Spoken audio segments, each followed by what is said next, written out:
সকলোকে কালি ৰাতি আছিলে ভিডিঅ'টো দিয়া নহ'লে পনীৰ কাটি মেলি ৰেডি কৰি ৰাখিছোঁ পনীৰ বনাম বুলি তাৰপিছতে দেখিছিলে পনীৰখিনি অলপ ফ্ৰাই কৰি লৈছোঁ বেছি ফ্ৰাই কৰিলে অৱশ্যে ভাল নাপায় আৰু মই অলপ ফ্ৰাই কৰি ৰাখি দিছোঁ তাৰপিছতে মই কাটি লৈছোঁ বিলাহী আলু পিঁয়াজ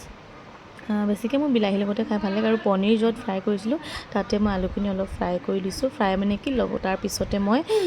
বিলাহী আৰু পিঁয়াজটো মই পেষ্ট কৰি লৈছিলোঁ সেই পেষ্টখিনি মই ইয়াত দি দিম আৰু কালাৰটো তেতিয়া খুব ধুনীয়া হয় আৰু ডাঠ হয় যেতিয়া আমি মিক্সিত গ্ৰাইণ্ড কৰি লওঁ আৰু ইয়াত দেখিছেনে কালাৰটো কি ধুনীয়া ওলাইছে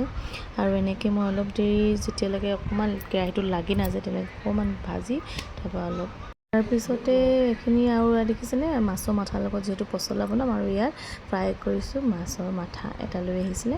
আৰু এয়া পিছে মানুহজনে বনাইছে মই জাষ্ট দেখাই দিছোঁ পচলাৰ লগত পচলাটোতো অকণমান মানুহ যিহেতু বেছি নহয় আৰু ৰেডি হৈ গ'ল খাবলৈ খাওঁ আৰু দেই বাই বাই